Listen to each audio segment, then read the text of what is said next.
Welcome to Hero Club. I'm Nick Williams. And I'm George Primavera. George and I started playing Dungeons & Dragons with our buddies in college, and we haven't stopped since. Even when we lived on opposite coasts, I would Skype in George on the TV in the living room of my apartment, while I would DM from the floor of my bathroom so as not to wake up my roommate. When I finally came out to Los Angeles, we started playing with our friends right away. And when we'd inevitably tell other people about the ultimate betrayals and daring heroics that happened in our games, we realized that they were just hearing a jumbled mess instead of the cinematic blockbuster memories that were in our heads. We wanted to show people how fun and immersive D&D can be, especially those who had never played. And to do that, we record a full game like normal around the table and then painstakingly cut it down from 4 hours to a clean, math-free episode, so you can experience our memories the way we do. Just like in a real game, nothing is ever written or planned out ahead of time with the players. The only things we add are music and sound effects. I am the Dungeon Master. I build the world and the framework for an adventure. The players, like Nick, must then journey through the obstacles I set before them, rolling a 20-sided die and adding character-specific bonuses to see if they succeed.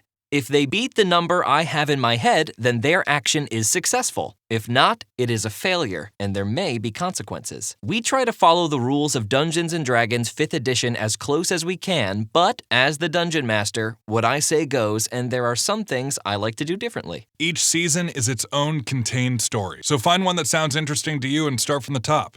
And hey, welcome to the club. We're doing something a little different this season. Our first 4 episodes will be released in reverse chronological order, in the opposite order that they were played in. We hope you enjoy figuring out what the muck is going on.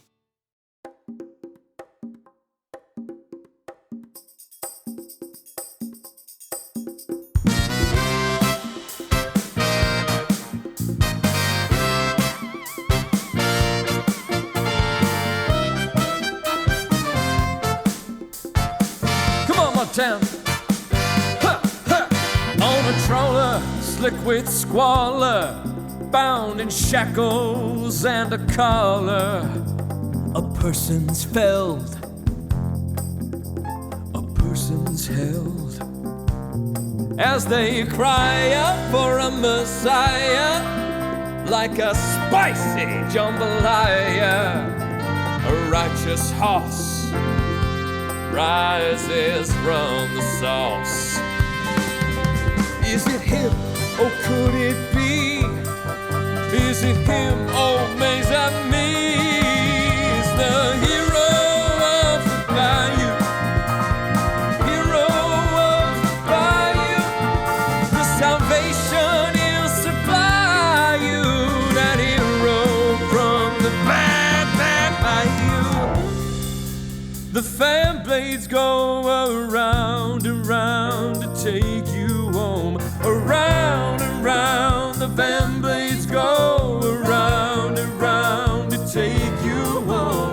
Around and round, the fan blades go around and round to take you home. Around and round, the fan blades go.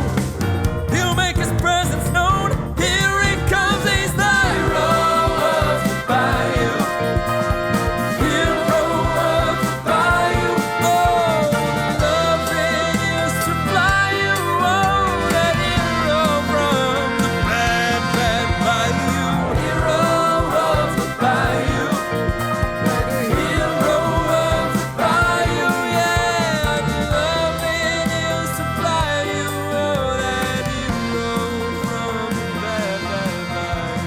Hero Club presents ClusterMuck. Chapter 4. All in Do Crime. We open on a beautiful 360-degree view of the canopy that shields the swamps of Aromatica from the sun above. But we view this landscape from within the confines of a crystal-clear, bubble-like dome, within which is a burgundy office.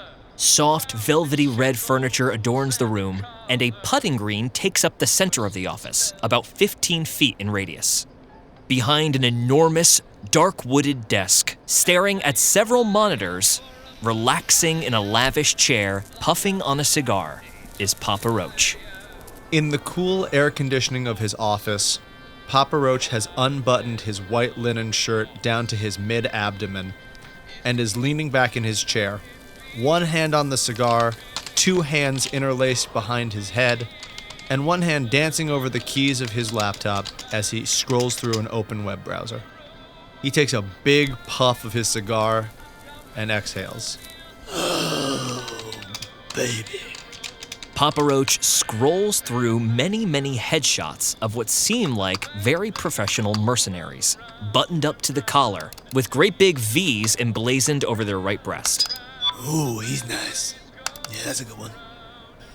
Ooh, what's his story? Hot dog, is that a tree lady? Add to cart. A little bell rings on Papa Roach's desk. His intercom lights up. With a free hand, Papa Roach hits the button. Yeah! Papa Roach, I got your son here to see you, says the sergeant. Let that boy right on in. After a second or two, the doors gracefully slide open to reveal Kid Roach. A thin, bony Roach with an even thinner mustache. He's wearing coveralls because of how practical they are, worn-down, open-toed sandals, and a pair of sunglasses because no matter the time of day, he must mask his permanently nervous eyes. He looks like he's trying to make a fashion statement, but he's not pulling it off at all. Hey there, Paul. Come in, make yourself comfortable. Yeah, I'll just, come on. Sit right across from you here. Do you do something new with your office? Pun green get a little longer? The windows get clean? What's with these books over here? You get, some new, dictionaries? As soon as Kid Roach is seated, Papa Roach goes for a hug behind the back, sort of over the chair, in a way that doesn't feel practiced or comfortable. Yeah. Oh, thanks. You smell strong today. What's that? Cigars and some sort of musky oil? I've been developing something, but that's neither hither nor thither, my boy. Neither hither nor thither. To talk about what is, here, I was just wondering, if you could actually, walk me through, what you do on a day-to-day basis, and really detailed if you don't mind. Papa Roach sits back into his reclining chair, giving his son a once-over.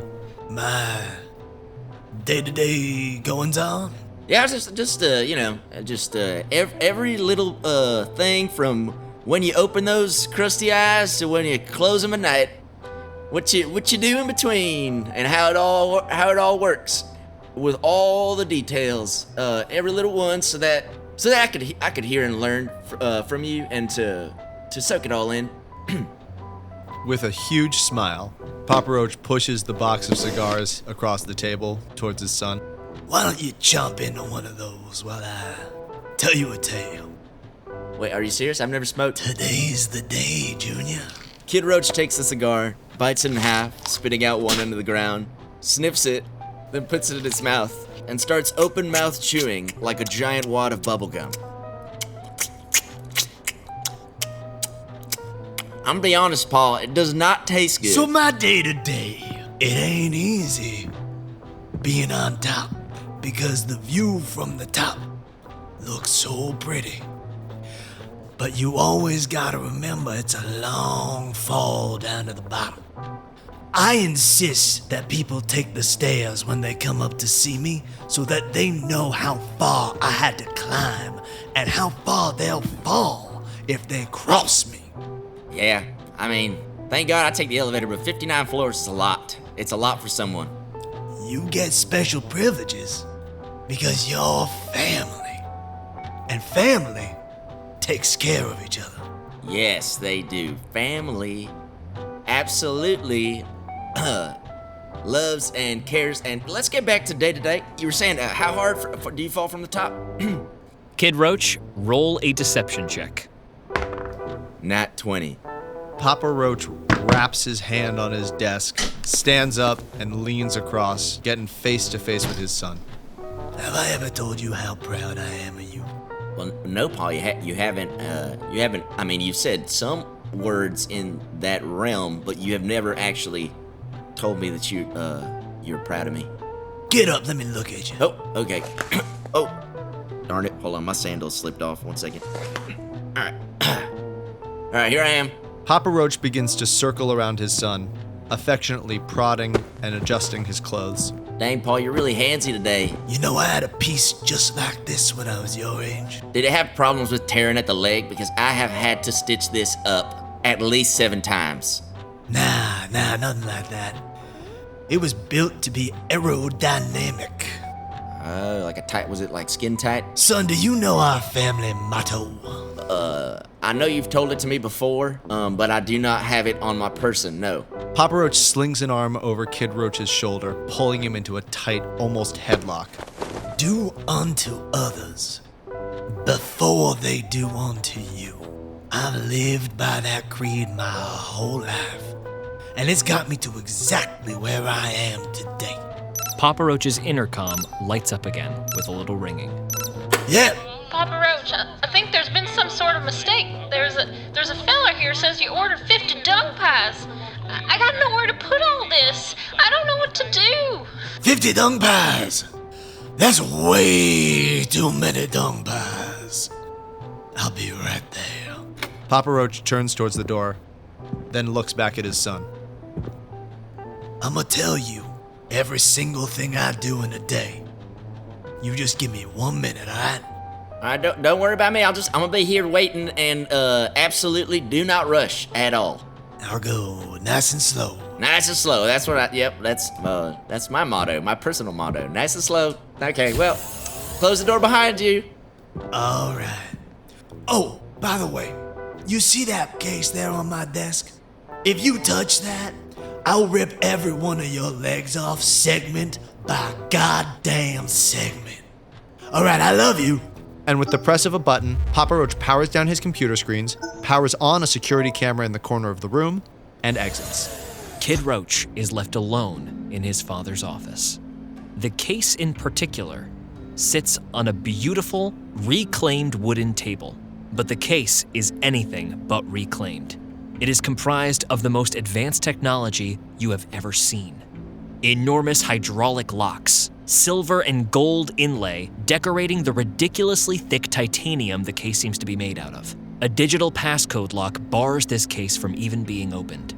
Kid Roach scans the room, making eye contact with the camera. He walks toward it while making small talk with himself. Oh man, yeah, carpet looks rather velvety today. Just gonna check my phone here. He plants himself directly below the camera as he texts Grubbs. Hey, Grubbs, all right, so two-part question here. First is, we have a dilemma. There is a camera. I do not know what to do. Second part is, the tracker seems to have gotten lost in my coveralls. Oh, no, wait. No, that's a bag of chips. I don't remember where I might have, placed the tracker. A little moment, a text comes through that reads, "Tracker is down the left pant leg of your coveralls. Don't know what to do about the camera. Any blind spots? ? Kid Roach hurriedly pats down his coveralls, finding the tracker taped to the inside of his left pant leg. Oh, thank God. He texts Grubbs back. I don't necessarily know if there are blind spots, but I could very quickly just slap the camera and it'll kind of turn. I don't know if it'll turn back. Maybe I'll just slap it and just see what happens. What do you think here? A moment. Sure, sounds good. Slap it. Kid Roach raises his arm slowly as it approaches the side of the camera, and with all his force, he slaps it. The camera spins around and focuses outside of the window. He peers out from under it and very quickly texts Grubbs. The slap worked. Another text. Dang. Lots of A's. You're a genius. He texts Grubbs. I'm screenshotting that. Kid Roach slowly makes his way toward the briefcase. He looks over it, takes out the tracker, pulls out his phone quickly and texts Grubbs. All right, I'm standing in front of the case. I have the tracker. Do I glue it? I feel like we didn't cover this part of the mission. I'm not quite sure how to get it to stick. You wait for a beat, and then another beat. The spindly, metallic, spider-shaped tracker, very light in your hand. And then finally a text comes through. It reads, "Hey buddy, dropped my phone between the seats. I am using voice text. Not sure how artificial this is going to caret. Send. Send. Oh dang it. There it is. It didn't." Artificial carrot. Okay, so... Kid Roach, make an investigation check. 15.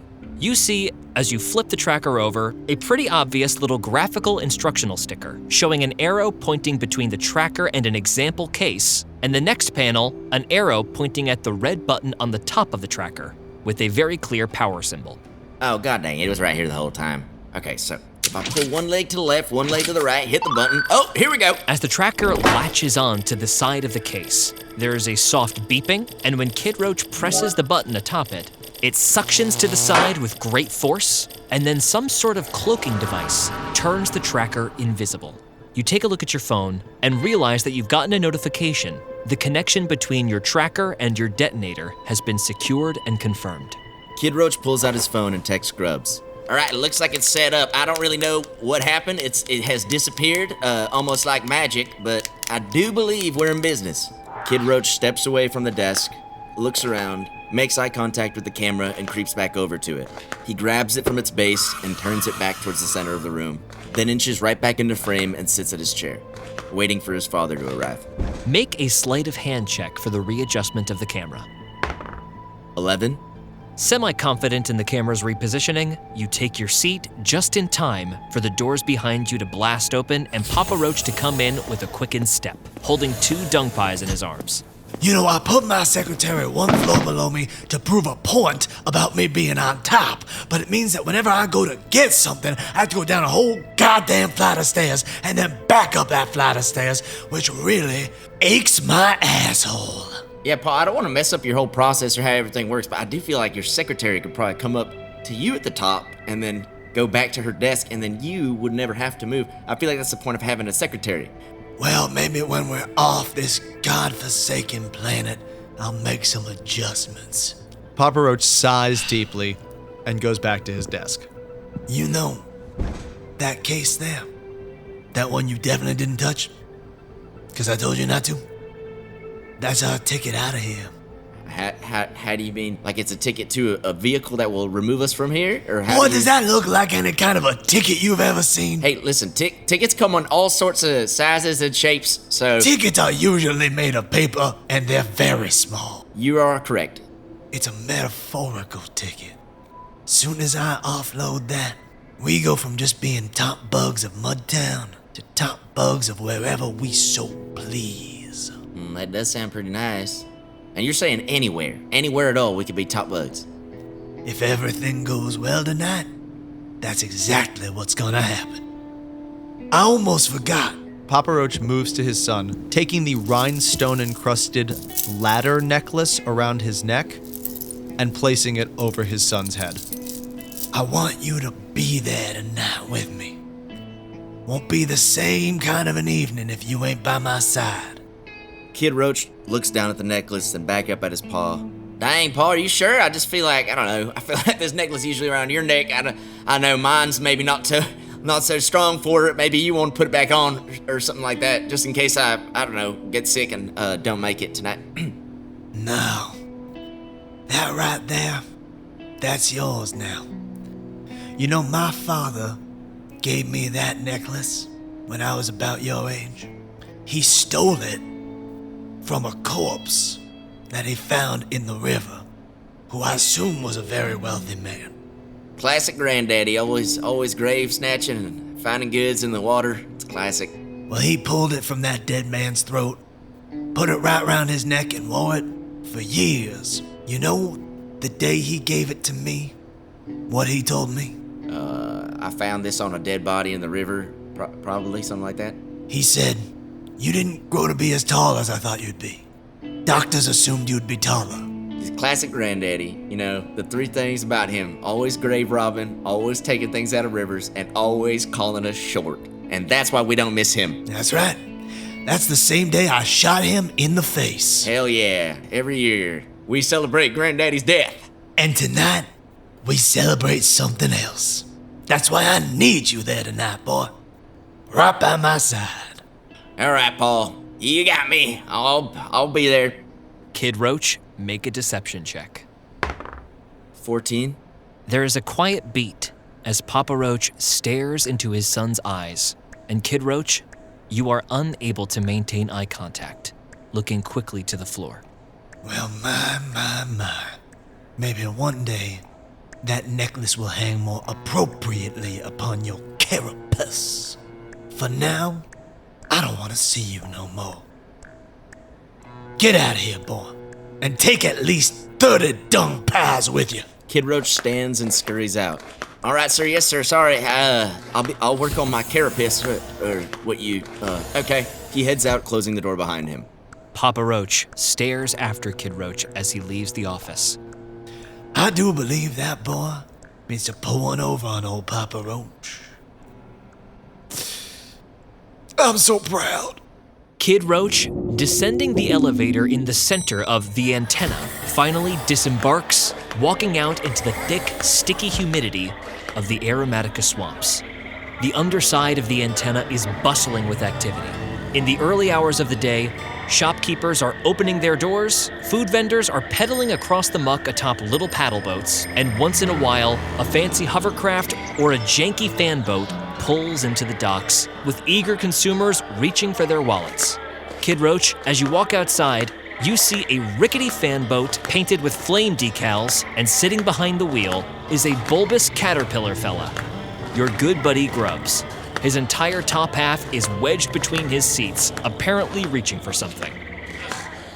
Oh, God, where are you? You got me somewhere down here. Ooh, Grubbs, you smell that? Oh, hey, you're down. Oh, God. I thought maybe something happened to you. Oh, no, I'm fine. I was just saying it smells like success, my boy. We did it. Did the camera slap work? The camera slap worked, almost to perfection. It honestly seemed a little suspect, but it worked exactly how I thought it would. And how about the Doug Pie call? Did I do good? Did I get that in at the right time? You did a great job, buddy. He fell for it, looking for 50 dung pies, went down a whole flight of stairs, made a whole stink about it, too. Oh my God, I can't believe we're ripping off your dad. Oh, man. Yeah, I'm still a little nervous. He seemed a little like, I don't know, he was like looking through me, you know? Right, so what's our next stop, kid? Grubbs finally emerges from the seats, holding his phone. Well, Grubbs, I think we gotta head over to Scum Dock, meet with the Unkillable 8. Oh, man. All right, I'll wait for you outside, but I ain't going in there. Also, I do have something at like midday, so, you know, we should probably hit it. You know, at some point you gotta come with. You can't always be camping out. You're living really alone on these missions. I mean, it's fine. Like, I get it. Like, I'll do it. But at the same time, it's like, we're partners here. You can't always be sitting in the vehicle, you know? I know, kid, but you know I ain't no kind of runner. I got all these many short legs. It's not really conducive to a fast getaway on land. Yeah, but sometimes I don't necessarily need a runner. I just need a warm body to, you know, absorb the attention while I run. So it's like, you know, sometimes it would be useful. All right, I hear you. I understand that. Well, we could definitely talk about a situation where maybe I get out of the fan boat for you. But this time, could we maybe just stay with the plan where I'm in the boat and I wait for you to jump out into it and all that? Oh, no, absolutely. You can stay in the boat. You can stay in the boat. I wasn't trying to pressure you in one way or another. I'm just letting you know that, like, in the future, it would be nice for this partnership if we had, you know, if we could work together as such. But for now, absolutely, please stay in the fan boat. I do not want to press you, make you uncomfortable. Oh, thanks, Swap Christ. I really appreciate you, kid. You make a really good mob boss. Like, you should definitely be in charge and not your stupid dad. That's what I was thinking too. Put her there, buddy. Hooey, all right, let's go to Scum Dock. Grubbs turns the ignition, the enormous fan behind the boat begins to whir, and the boat begins to putter through the muck. The tall grasses of the swamp whip by the boat as it picks up to a speed of about 40 miles an hour, tearing like a skipping stone over the thick water. The sun is hot. More than once, the boat rips through a cloud of flies, spattering both Kid and Grubbs with dead gnats. It's like walking through the light of a buffet, except sometimes it gets in your eyes. And soon, as the grass continues to get taller and taller, poking about 7 feet out of the water, the fan ceases whirring, and the boat quietly pulls into a decrepit-looking dock. Only a few citizens walk the streets of Scum Dock, a literal floating raft in the stinkiest part of the Aromatica swamps. Enormous bubbles pop on the surface, directly outside of an old broken-down bar, the sign of which reads The Long Spit, Goblins Only. All right, I think they're waiting for you there. Hey, can I ask you a favor? I heard Sky High Tyler is like 15 feet tall. Do you think you could, like, confirm that for me or not? Like, just pay close attention? You want me to bring in like a measuring tape or a ruler or something? Do you have or just eyeball it?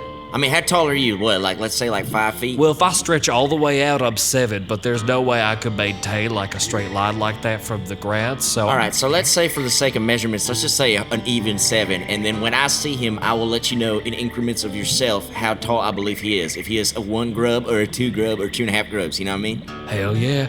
All right, have a good meeting and all, and I'll, be waiting out here for you. All right, here I go, getting off the fan boat alone again to go on a mission by my lonesome. All right, bye, Grubbs. Bye. Kid Roach, you walk slowly up to the rickety wooden door that leads into the long spit. All right, this looks like the place. Hello? Kid Roach steps into an absolutely demolished-looking bar. Broken tables and chairs are piled in one corner of the room, with the few remaining intact pieces of furniture formed into a makeshift kind of ratty office.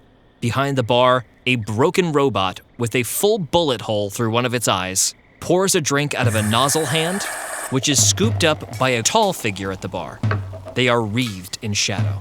Hi, hello. If anybody's here, I'm here to talk to Sky High Tyler. Also, you could have invested in maybe like a maid service. It's very like unpresentable for for folks coming in here. Who's asking? God damn it, you bucket of bolts! I ordered a beer with extra salt. This is a perfectly made daiquiri.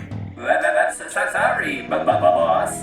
Make it again! Sky High Tyler's eyes are wide with rage at the robot bartender. His green reptilian face is framed by what he thinks is a very convincing blonde wig, sitting underneath a wide-brimmed fedora. He turns his attention back to Kid Roach.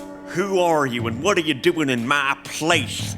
Oh, hello, sir. Sorry, hi, I'm Kid Roach. You must be Sky High Tyler.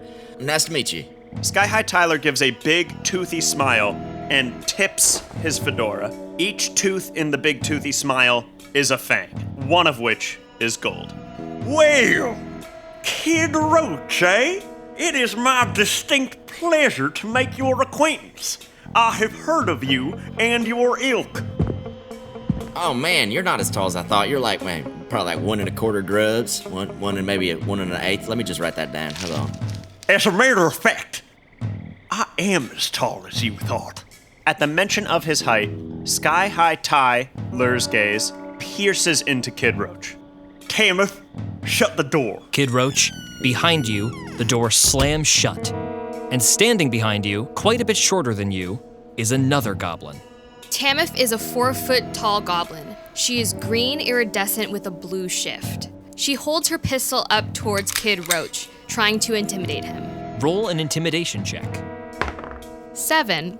Kid Roach, you can't help but think that these guys are a little cute. Oh my god, look at her. Oh, is she your daughter? What's going on here? It's like a family affair? Y'all are cute as hell. Fuck dang it, Tameph. Put the piece away. I said close the door, not make a new one inside of Kid Roach. Oh my god, I didn't realize that was a gun. It's so small. It's got like a 2-shooter. Tameph growls and rolls her eyes. She holsters the gun reluctantly. So, Mr. Roach, do you mind if I call you Kid? Yeah, people call me Kid. You can call me Kid, that's fine. All right, Kid. Can I get you anything? Fermented milk? Beer with salt?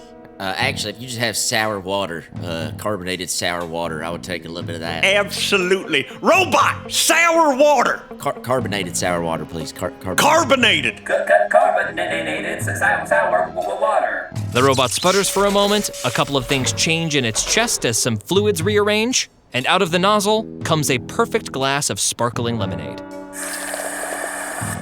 Sky High Tyler slides the drink across the bar to Kid Roach. There you go, friendo. Now, if you don't mind, Tameph here is gonna give you a little pat down. Don't worry, just a security measure, she ain't getting fresh.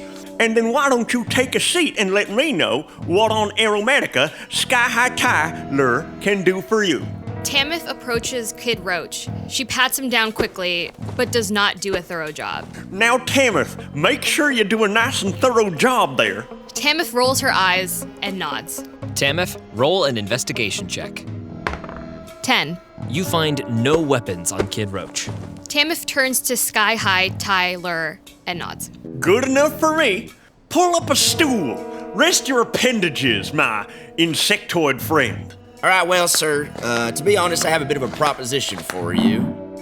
Me and my associate have put my father in a bit of a predicament. I was hoping that you and your daughter here, and I don't see the other 6 members of the Unkillable 8. Sorry to pry. I was just curious. I heard of y'all's lore. I know there's 8, but I only see 2. So what's going on here? As a matter of fact, kid, there are 4 members of the Unkillable 8. Unfortunately, Dwayne was sucked into the fan of a fan boat. Mauricia was devoured by gators. Stevus was walking over what he thought was a nice Turkish rug, but it was actually a nice Turkish rug over a hole where spikes had been put into the bottom. And Dolph. Tameph, what happened to Dolph? He choked on a pretzel. He choked on a pretzel, that's right. I became upset with him, and I jammed a pretzel into his throat until he choked to death. That was a whoopsie on old Sky High Tyler's part. Dang, Dolph the Deathbringer? Oh, he was the one I was most excited about. Well, I hope it's okay. You know, I budgeted for 8 of y'all, and it seems like there's only 4. So, if I was to be doing my numbers all right and put my abacus to use, that means half the price. Am I wrong? I'm afraid, Mr. Kid, the more members of the Unkillable 8 that pass away, the more perilous our line of work is becoming, and thusly, we have to raise our prices. Okay, that makes sense. I guess I follow your train of thought there. Okay, so here's just where I'm at for you two, and I guess your other 2 associates. If they can hear me, just jump out of the shadows or something.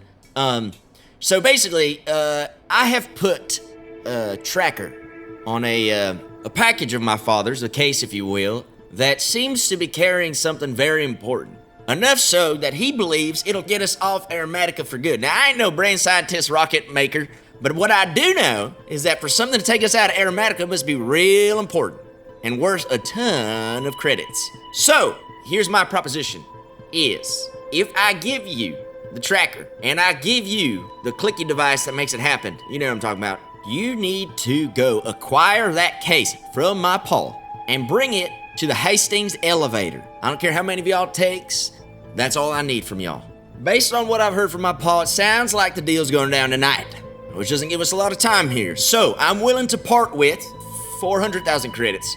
Sky High Tyler's slit pupils widen almost to the whole width of his eyes in surprise, but he keeps it cool. After hearing the price, Tameph jerks a little in surprise, but keeps her cool. Tameph, Sky High Tyler, roll deception checks. 11. 13. Kid Roach, roll an insight check. 19. Tameph, a word? Yeah, all right. Sky High Tyler and Tameph do a quick 2-person huddle and speak in Goblin. 400,000 credits. That's more than we've ever been offered. What say we try and squeeze this Kid Roach just a little bit? Tameph taps her foot. She scrutinizes Kid Roach. Tameph, roll an insight check. 17. You sense that Kid Roach is a little bit desperate and may be willing to negotiate a bit. This payload seems like it's worth a lot more than 400,000. If he's not willing to budge, I say we take the 400,000 and then take the payload.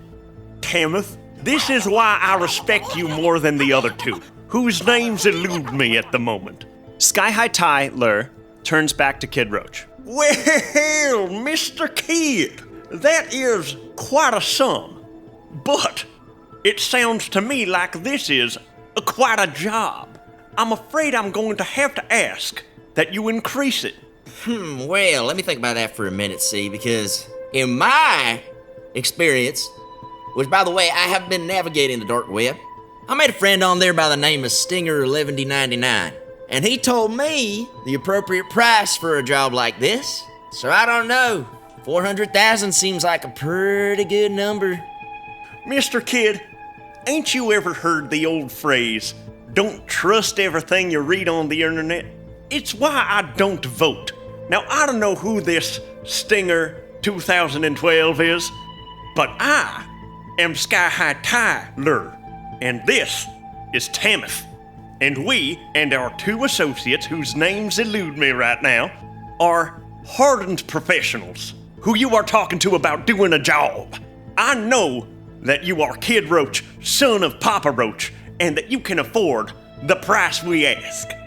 And I'm respectfully asking you for 800,000 credits. All right, here's what I'm gonna do because I like you and your daughter here. And I'm a sweet man. I really am. And I want this job done today. So I'm willing to up the price to $750,000, but that is my final offer. And half of that's from goodwill, just because I want to see y'all succeed. You know, I want to see y'all have a happy life as well. So, $750,000, deal or no deal? Sky High looks back at Tameph, and then back at Kid Roach, and then hawks a massive loogie into his hand. And holds it out to Kid Roach to shake. We have an accord. Kid Roach hesitantly takes Sky High Tyler's hand. All right, I guess we're in. After a vigorous handshake, Kid Roach, your phone vibrates. A text from Grubbs. So how tall is he? Hey, he's about 1 and like a quarter or an eighth of you. So I'd say like, yeah, that's pretty much it. A response text? Bummer. Thought he'd be taller. Kid Roach texts back, yeah, me too. He's kind of dumb. Not as scary as I thought either. Mr. Kid. Yep, sorry, yep. What is that you're muttering about whilst you text? What? I said, what is that you are muttering about whilst you text? Oh, his mother, I was gonna say, that's nothing, man. I was just thinking about the plan and how excited I am to work with you both. Sky High Tyler shuffles off of his bar stool and stands up to his full height. As Sky High Tyler stands up, he seems to waver for a moment. Kid Roach, make a perception check. 21. As you stare at Sky High Tyler, he seems to hinge awkwardly in the middle, almost where his stomach would be. His proportions seem completely out of whack. And then you realize that there is a nose sticking out of the middle button. Wait a minute, sir. You got a nose where your wiener's supposed to be. And you've got a nose where it shouldn't be. Ah, I see that. That's a good turn of phrase. Thank you. No, seriously though. It seems like you got something in your jacket. Could you pop it open? I don't feel comfortable with you anymore. Well, Mr. Kid, that is a coincidence because I am not sure I feel comfortable with you casting aspersions upon my height and therefore upon my position as the tallest goblin. Now, if we're quite finished doing business, I will take that credit transfer and Tameph here will kindly see you out of my bar. Well, sir, I don't know how it works in these parts, but in my parts, you do not get your credit transfer until the job is complete. As my daddy says, do unto others before they do unto you, I believe is how he says it. I don't know where you're from, but half now, half later. As Tameph so expertly put it, Mr. Kid, half now, half later. And we shall dispense with all the height talk. You know what? I'll do half. I'll do half as an act of good faith. I just want this done quickly. But I'll only do half if you tell me what's going on with the inside of your shirt here, because Sky High Tyler smashes his drink on the ground.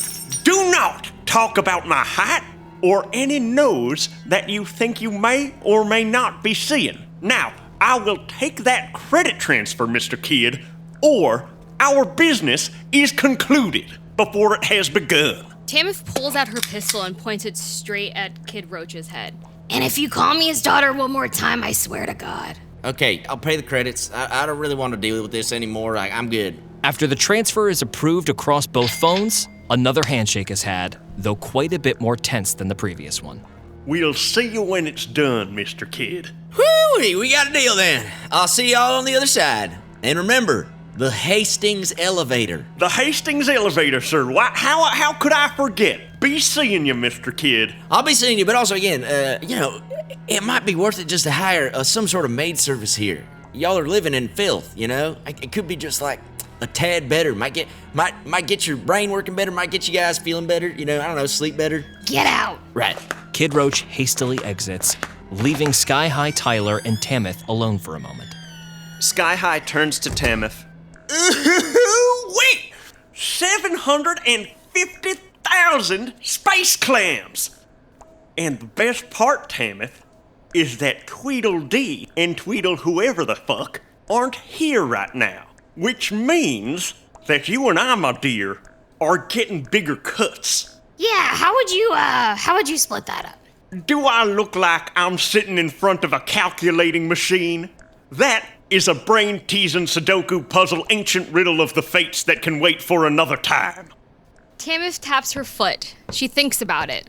Then, quickly, she pulls out her pistol, aims it at Sky High Tyler, and shoots. Wait, what the hell? Tameph, roll your attacks. 17. Hit, roll damage. 15. The bullet tears through Sky High Tyler's overshield, eliminating the 10 temporary HP it gives Sky High Tyler, and deals 5 damage as it wings him in the top shoulder.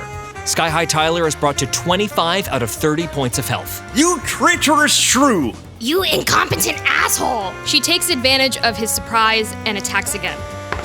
10. Sky High Tyler is too quick and dodges under the shot. Tameph runs and takes cover behind the bar. What can I get for you? Sky High Tyler is going to hide. Roll a stealth check. 9. Sky High Tyler attempts to get low, but Tameph, you spot him crouching in the bar's mirror. Sky High Tyler makes full eye contact with Tameph in the bar's mirror. Oh, what the hell? Jumps over the bar, pulls his sawed-off shotgun out of his coat, and fires it at her. 14. Glasses shatter as the buckshot explodes behind the bar, absolutely cutting the robot bartender in half. Fuck, look what you made me do. Any way we can discuss this, Tameph? You have until I kill you to negotiate. Tameph pulls out a tiny wind-up tank from her pocket. She spins the wind-up 3 times, places it on the floor, and commands it to follow and harass Sky High Tyler. The cannon approaches him and shoots out a burst of flame. Sky High Tyler, make a dexterity saving throw. 12. That is a failure. Tameph, roll damage. 6 fire damage. Sky High Tyler is brought down to 19 points of health. Sky High panics to the fire damage and fully separates from Gawk, the goblin who has been serving as his legs. Both goblins scurry back over the bar to the other side and bolt in different directions. Noticing that they've detached from each other, Tameph addresses Gawk. Gawk, I got no issue with you as long as you have no issue with me. This is between me and Sky High Tyler. Sky High Tyler and Gawk are both brought down to 9 points of health as they split their remaining 19 points. Gawk sprints right up to 10. Sky High hops onto the bar, levels his shotgun at her, and fires. 8. Miss. Tameph, listen.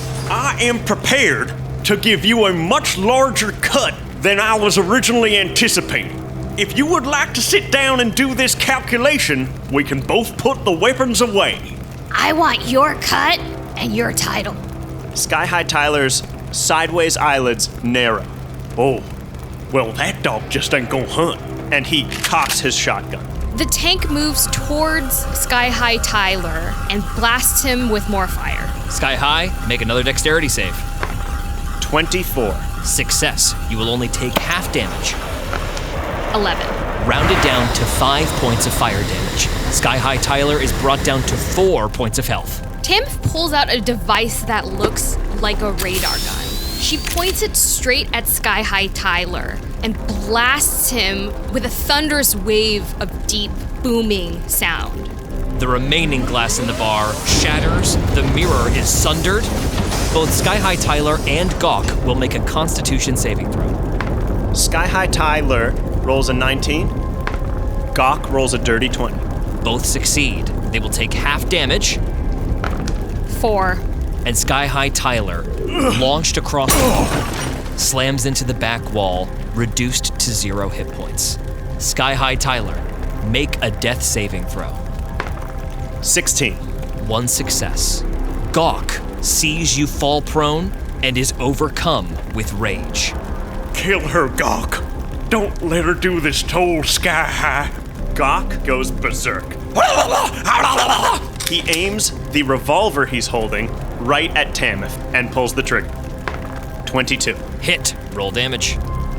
9 damage. Bringing Tameph down to 12 points of health. With the wind-up tank safely covering Sky High Tyler, Tameph points her pistol to Gawk. Gawk, let's think about this rationally here. How well has this goblin been treating you in the last however many years you've been his legs? Gawk, his 2 brain cells working harder than they ever have, looks at the prone Sky High Tyler and then back at Tameph. To anyone else, this would just sound like he's speaking goblin to Tameph, but it's undiscernible gibberish. Gawk looks at the gun in his hand, then at Sky High Tyler, then at Tameph, then back at the gun in his hand, then back at Tameph, then back at Sky High, then back at Tameph, then back at the gun in his hand, then at Tameph. Ah! Gawk, don't you do nothing stupid now. Gawk points the gun at Sky High, thinks better of it, puts it on the ground, then makes direct eye contact with Tameph, and turns his back and stands stock still. Tameph, even though she has no idea what Gawk is saying, acknowledges his body language. I understand you're conflicted, Gawk, but this is the right thing to do. Gawk waves a hand as if to say, I'm not looking. Tameph gingerly steps forward, picking up the gun that Gawk dropped on the floor, points it straight at Sky High Tyler, and shoots. Wait, Tameph, wait! You can have my cut, Tameph! And Sky High Tyler goes still, the blonde wig falling to the floor in a fluff, the hat rolling to Tameth's feet. Tameph picks up the hat, looks at it proudly, and places it on her own head. She turns to Gawk. Gawk turns around tentatively, hoping that his genius mental game worked. Tameph pats Gawk on the shoulder in solidarity. Gawk, I promise you made the right choice. No more tiny cuts of the bounty. No more mysterious deaths that were clearly Sky High Tyler's fault. And no more having to say his ridiculous name. Gawk looks up at Tameph as if to say, I get a cut? Yeah, you do, buddy. Yeah, you do. Gawk, who is already on all fours, bows his head, offering his neck and shoulders to Tameph. Tameph points to the wound that Gawk gave her. Look, Gawk, clearly you're a good shot. Your talents would be wasted as my legs. She hands him the gun that he placed down earlier. I want you to be my right hand. I want you to fight alongside us. Gawk places a hand over his heart and nods at Tameph. And he stands up off of all fours to his full height of 3 feet. Don't worry, I'll get some stilts or something. Cutting away from the chaos at Scumdock, we see Kid Roach and Grubbs driving their fanboat through tall, thick grass, heading back to the more populated section of the Aromatica swamps, Mudtown, a shantytown of broken-down wooden houses, all borne aloft on docks several feet above the scum of the swamp. And before Kid Roach and Grubbs arrive, we see Dipper and Delilah McGurk getting ready for the day, bustling around their fanboat repair shop, keeping it real. Delilah sits on the porch wearing her best overalls, crisp and starched, scraping mud off of the bottom of her boots, muttering to herself, practicing. When you give us the money, then we'll be all set for the next 6 months. No, not 6 months, 6 years. God. Dipper wheels out from the back room, a tray of breakfast on his lap. 2 sunny-side-up Cowdunga bird eggs, 2 strips of teeth-toed bacon, and a tall mug of hot, caffeinated mud water. On the side is a smaller plate with a small pile of vitamins. All right, now I want you to eat up. Don't forget your vitamins. Now, Dee, this is the most important meeting of your life. You're gonna go in there, you're gonna plaster on your biggest smile, and you're gonna get us that loan. Oh, would you have to go and say that for? I know it's important, don't I? Jeez, I hope Swamp Christ has me in his favor today. Dipper grabs onto his small metal ladder necklace, kisses it, and looks up to the heavens. I know he do. Now eat up and practice your speech on me. Pretend I'm some highfalutin bank feller. Oh, is that teeth-toed bacon? Oh, where'd you get this? Well, I've been saving it for something special, and I think that today might be that day. Cause it ain't just the day that my twin sister Delilah has a meeting at the Hastings Bank. It's the day my twin sister Delilah gets us a loan at the Hastings Bank. Oh, shucks, Dipper, you always believed in me. Makes his sister feel real special like. This sentimental moment is interrupted by Scraps the metal alligator opening his immense maw and a dog bark emitting from the speaker in the back of his throat. What is it, Scraps? Who's there? Looks like we got company. Approaching Keeping It Real is a fan boat with flame decals painted on the side. Delilah, Dipper, roll perception checks. 4. 9. Who in the hell? Delilah gets up quickly and stands in front of her brother. Stepping out onto the dock, Kid Roach is in the middle of a conversation with his driver. Kid, I'm really sorry. I gotta go. I thought we were gonna be done with this like an hour and a half ago. I'm sorry. I can't take you past Aroma Falls. I know we talked about this earlier. I just wish one of these times you'd be able to accompany me on a mission. I don't understand why I have to keep doing it alone, but I get it. I mean, if you have to go, I'm not gonna stop you. I'm gonna hold it over you until you die. I wouldn't expect anything else. I'm more disappointed in myself than anything. But you know, the optometrist waits for no bug. Just get out of here, Grubbs. All right, good luck. The boat peels away, leaving Kid Roach alone on the dock. You need some kind of assistance, feller? Scraps waddles out in front of Kid Roach, opens his mouth again, and emitting from it is Dipper's voice, saying, Welcome to Keeping It Real. We're your #1 fan boats. Kid Roach recoils. Is there a man inside of this gator? Hello? Do you need help? Are you trapped inside of him? No, it's a speaker, you dumbass. Get in here. Oh, holy shit. Sorry, Mr. Roach, Junior, sir. You can just call me Kid. What can we do for you, kid? Well, it seems I'm on a bit of a predicament here. My trusty associate Grubbs seemed to have been late for some sort of appointment. So he's stranded me here, and I'm on my way to Hastings Elevator. So if I could procure or borrow, rent, I don't know what y'all do here, but I need to get to that elevator. Dipper looks at Delilah. Well, we don't have any fan boats for rent per se. We take you on the tours, we drive the boats, and you sit in them. Okay, well that's nice. I was just gonna say, I mean, could you tour me to the elevator? I really don't really care how I get there, to be completely honest with you. And I will give y'all quite a helping of credits if that's what y'all want. But I just need to get from point A to point B. Delilah sidles up to Dipper and sticks an elbow in his shoulder. But Dipper, what about? Well, don't put the cart before the fan boat. How many credits you talking about here, Mr. Kid? Because I don't want to inconvenience you in any way, but we do currently have a very full docket for the afternoon. My boots don't even have no mud in them.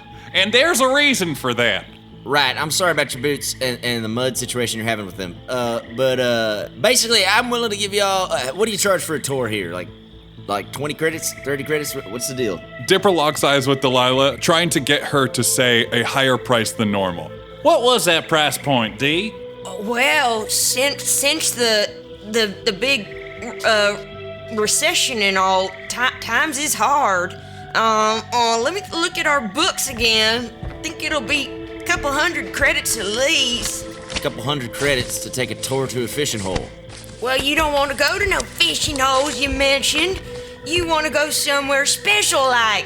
That's in teeth toad territory, ain't it? And them teeth toads, they're in heat right now. And that means a dangerous ride. Specialized tour and the like. All right, I'll give you 500 credits. I really don't care too much for what teeth toads are doing. I just again want to get to Hastings Elevator. Y'all can take pictures, whatever you got to do. Just get me there, please. Dipper's eyes go wide, and he turns to Delilah, who's staring right at him, and at the same moment, the same big drip of sweat runs down their temples. Scraps opens his mouth and exclaims, Welcome to Keeping It Real. We're your #1 fan Swap boat. price. Why do you have that thing? I'm gonna throw my sandal at it. Well, you see, I built it myself, and The dog AI is cheaper than the gator AI. You throw something at it, I'll give you a what for? You give me a what? Excuse me? Easy now, Delilah. Mr. Kid, we've got a deal, sir. Do you need them now or after? Because I've been doing this whole thing where I give the credits once the job has been complete, but it seems like I keep getting caught up in a bit of a doodad here where people are like, give me a half, give me a quarter. I'll just give you the credits up front and let's just get there, yeah? Up front sounds good to us, kid. Let me just talk to my twin for a second and I'll pull around the fan boat. Oh, y'all are twins. I thought this was like a marriage thing, maybe like a sister, wife, kind of weird. That's Delilah McGurk you're talking to there, the fastest girl in all of Mudtown, and my twin. Kid Roach, roll a history check. 5. Hey, listen, if she's the fastest girl in Mudtown, that's great for her. If I'm gonna be completely honest with you, she kind of scares me, so if y'all just want to go ahead and have your conversation, I'll be over here just waiting. Dipper rolls back towards Delilah and pulls her back into the garage of the fan boat repair shop. I don't like him, Dipper. I know, D, I know, but 500 credits. We can't afford to turn that away right now. I know we can't. Why don't you just walk into town? I'll give this sucker a ride, collect that 500 credits, and then we'll get that loan and I'll pick you up. That's killing 2 cowdunga birds with 1 stone. I think he's trouble, Dipper. Well, we know he's trouble, D. He's the son of Papa Roach. I don't like this no more than you do, but I do like credits. And we need them, or else this business is going under, D. Now eat your well-balanced breakfast I prepared, and get on the road. Okay, you take one of them flares with you and you send it up if something goes wrong so eyes can find you. You got a deal. Now I'll see you at the bank. Don't get no mud in your fresh laundered overalls, you hear? I know, Dipper, I'm gonna step real light all the way there. You want to run the speech by me real fast? Okay. Excuse me, Mr. Loan Officer, sir, ma'am. Sir or ma'am, depending on, what they are. Okay, you get it. Yeah, anyway. Make sure you don't say all that, just say the right one. Okay, I'll say the right one. Excuse me, Mr. Loan Officer, right one. Would you be so kind as to give us a loan for our business? We've been running our business for many years, successfully and but since we come on hard times, which don't have nothing to do with our business running, but more to do with the community at large, we'd sure appreciate the boost so we can make this a success. Now remember to put in the part about Dirk and how much of a pillar of the community he was. Dirk McGurk, if you recall, was a pillar of the community, and he'd sure like his memory maintained by this here shop, family business. Hot damn, there is no world where we do not get this loan. How's my hair? Dipper licks his whole hand and mats down a large piece of hair that had come loose from Delilah's ponytail and stuck out to the side with static electricity. There you go. Now take your vitamins and hit the road. You got a loan to get. I surely do. Off I go. And Delilah starts marching, her boots buzzing all the way. Dipper watches her go, and as soon as she rounds a corner, his big smile turns to a look of concern. Swamp Christ have mercy. And he wheels around over towards where the fan boat is sitting in the dock. A metal treading rolls out from the tires of his wheelchair to form a sort of ramp from the dock and into the fan boat. And he wheels in, starting the engine. All right, Mr. Kid, you better be ready, because we got a tight schedule to keep. Dipper revs the engine of the fan boat and pulls it around to pick up Kid Roach in the front of the store. Hop in, Mr. Kid. Kid Roach daintily steps into the boat. All right, but do you have a place to put my open-toed sandals? I'm worried they'll fly off. Normally in my boat, Grubbs just kind of holds them in his hands, but I don't want to make you do that, seeing as they're quite dirty. Do you have a holder? You can put them in Scraps' mouth. Kid Roach looks down and Scraps is at his feet with his giant metallic mouth open wide. Oh, Swamp Christ! I swear, I'm gonna kick that thing if it gets closer. I really, I understand you created it, you're its father, that's fine. But if that thing comes near me one more time with that little bark, I'm gonna kick it square in the mouth. No, but I'm serious. You can put your open-toed sandals right in its mouth and it'll clean them up and warm them for you. Oh, that actually sounds quite nice. Oh, okay, well, here you go, Scraps, eat up. To the naked eye, it looks like Scraps swallows the open-toed shoes whole. Hold on, open the mouth. Open your mouth. Scraps won't. Scraps, open up. Give him his shoes back. No, I don't need him back. I just wanted to make sure he didn't swallow him. I like the heating feature it had. Scraps presents the shoes. They are a little cleaner and warmer. All right, I'm satiated. Let's go.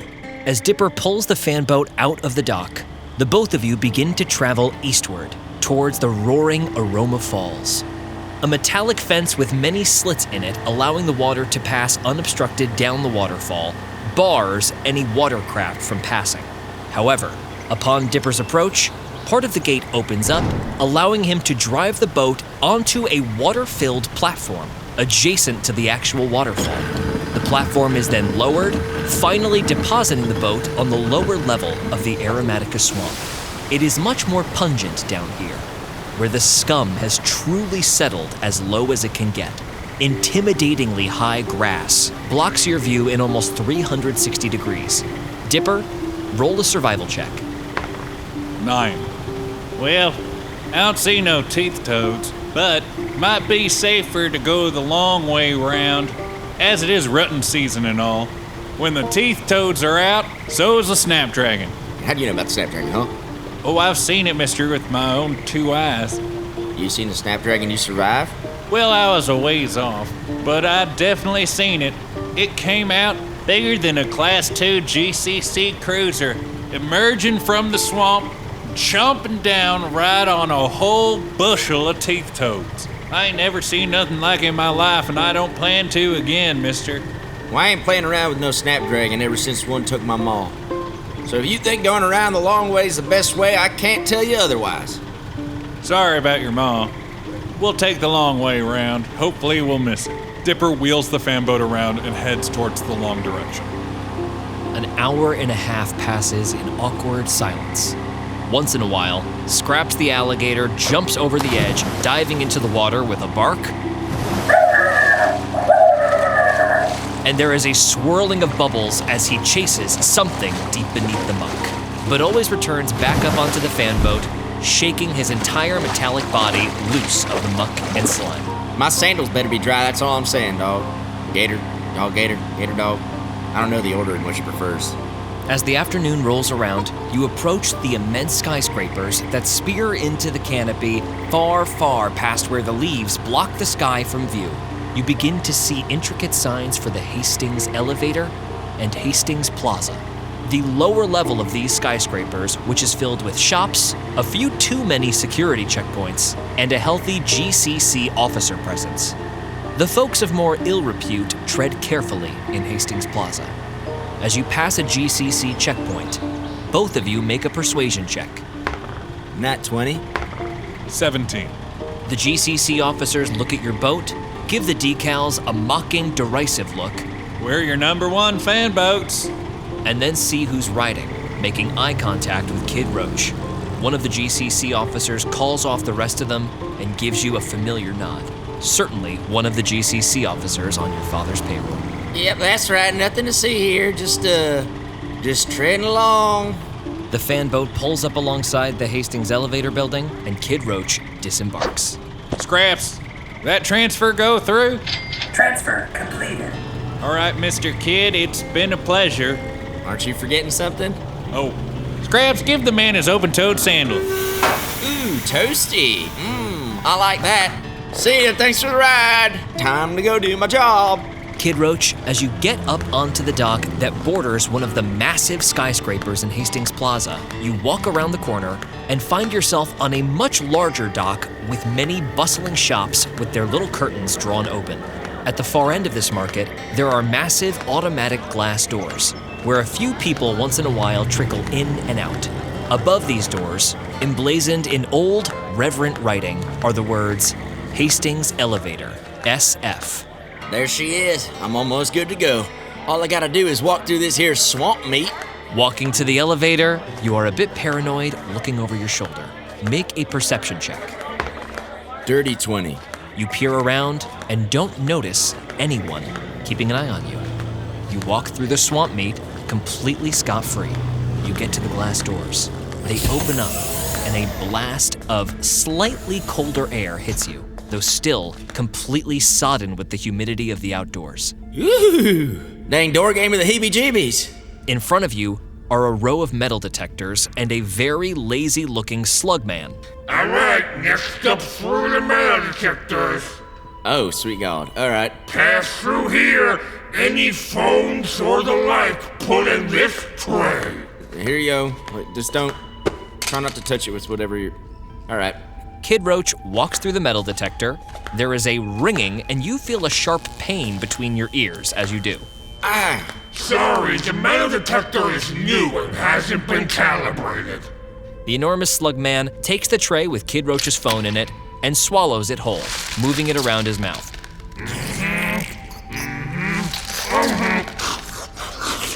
Okay, no bombs in here. You may take your phone back. Great. So nice. I appreciate your service. The elevator is just ahead.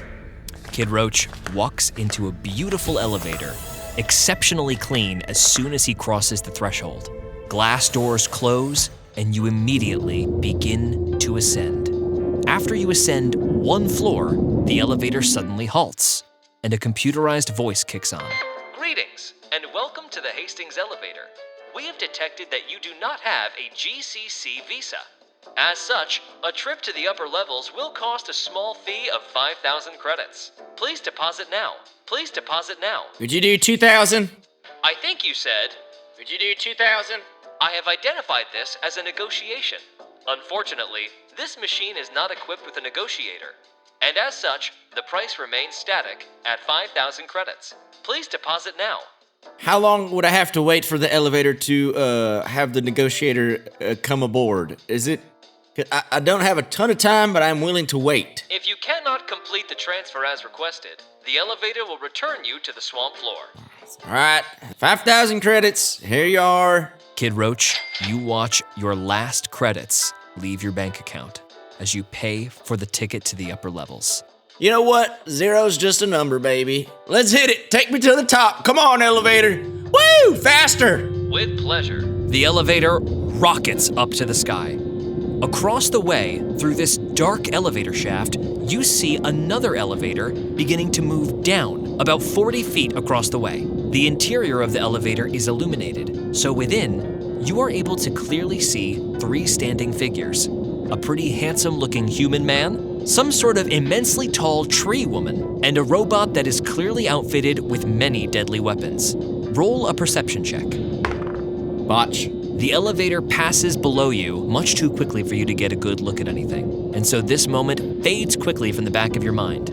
After a couple of minutes, you have finally reached your destination, the 93rd floor of the Hastings Plaza main building. The elevator doors open, and sure enough, waiting for you is a woman dressed all in purple, wearing GCC attire, with round sunglasses and a tight black bob. Kid Roach, I presume. Sorry, let me introduce myself. I'm Stinger1199. Pleasure to meet you. Oh my God, you're Stinger 1199. You're from the forums. Hey, it's a pleasure to meet you too. I never thought I'd see your face. I always thought you were gonna be some sort of like weird mystical robot or like a ghost figure. I don't know why. My brain goes to places. No. Just a loyal servant to the Galactic Coalition of Civilizations. And I have to thank you, Mr. Kid. You are doing a great service for your galaxy today. Yeah, when do I get my money? Oh, don't worry. We're not trying to pull one over on you. You will be paid a hefty sum as soon as we secure the package.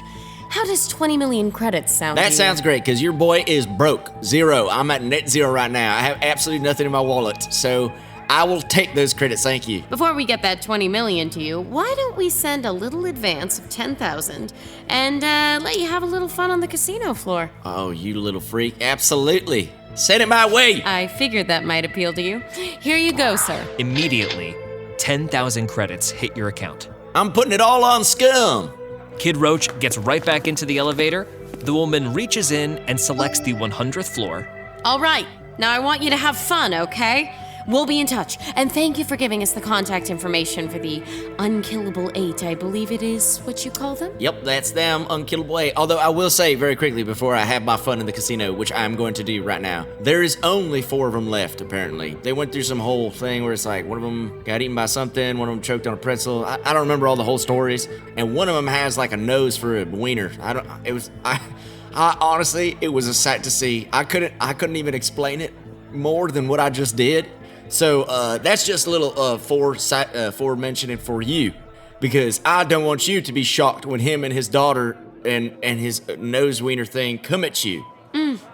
So, what you're saying to me is that the group you hired for this job is less than half the number you advertised to us? Well, here's the dilemma here is, I thought you needed to rendezvous with them, so I was just giving you descriptions. They are more than capable. I believe in them, and I have paid them a lot of money to do so. So, Kid Roach, roll a deception check. 16.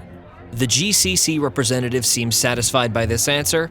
Well, if you have the confidence in them, then so do we. I'm so happy we could do business together. Have fun on the 100th floor. She reaches into the elevator.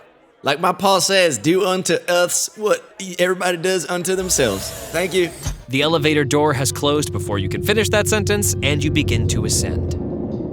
We cut to several hours later on the casino floor. Kid Roach will now roll a luck check. Nat 20. Kid Roach, you are on a heater at the most popular gambling table in this entire casino, which spans the whole 100th floor. A crowd has gathered. You have turned 10,000 credits into 10 million credits. Some of the pit bosses have started to watch you, a little bit suspicious, but not having caught you, for your luck has been true. But now, it all comes down to this. You hold 6 dice in your hand. As long as none of them are a 1, you have doubled your money to 20 million credits. However, if even one of these dice lands on 1, you will be reduced to 0 credits. All right, I'm pulling out. A massive groan from the crowd. Come on, Kid Roach, roll them dice. We spent all night watching you, and this really feels like the culminating moment. All right, listen, I'll do you one for. If all of y'all in unison chant "all on scum," I'll roll the 6 dice just for y'all. How about that? A huge applause. The crowd begins to chant, "All on scum! All on scum! All on scum! All on scum! All on scum! All on scum!" The numbers roll are 5, 5, 3, 3, 1, and 1. There is a gasp. Kid Roach, you feel your phone vibrating, check it, and immediately find that your accounts have been drawn all the way down to 0 again. Oh my God, what a loser. Oh, what an idiot. He should never have rolled those odds.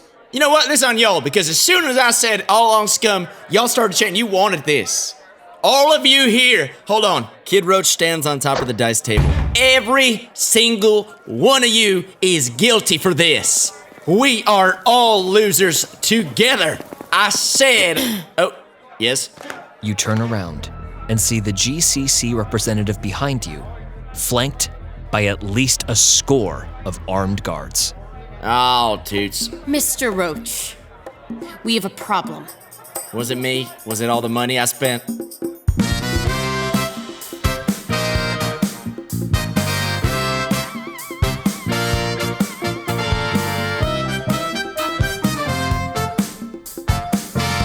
Town. This has been a Hero Club production, produced by Nick Williams, George Primavera, and Jack Quaid, with associate producers Marty Abbe-Schneider and Dylan McCullum.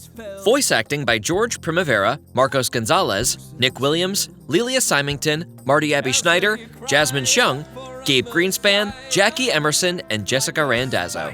Theme song composed and produced by Matthew McCullum and performed by George Primavera. Special thanks to Kevin MacLeod, Ben Doyle, and Matthew McCullum for their amazing music, Mage Hand Press for their genius D&D 5th edition homebrew, Marty Abbe-Schneider for his incredible artwork, and Ali Catanese, our hero.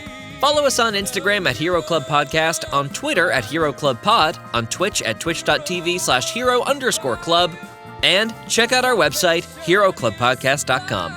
Thanks for listening, and welcome to the club. The fan blades go around and round to take you home. Around and round, the fan blades go around and round to take you home. Around and round, the fan blades go around and round to take you home. Around.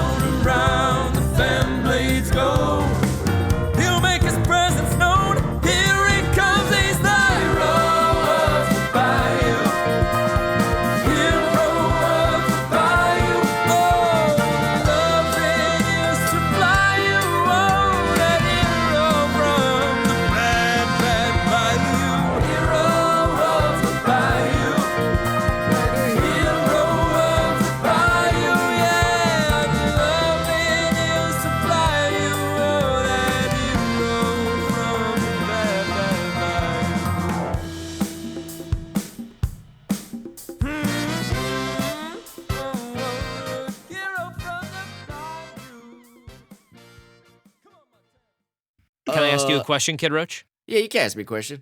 Do you actually believe they are capable? Yes. All right, you caught me. I don't think they're capable. You're right. They're terrible. No. George is asking you right now.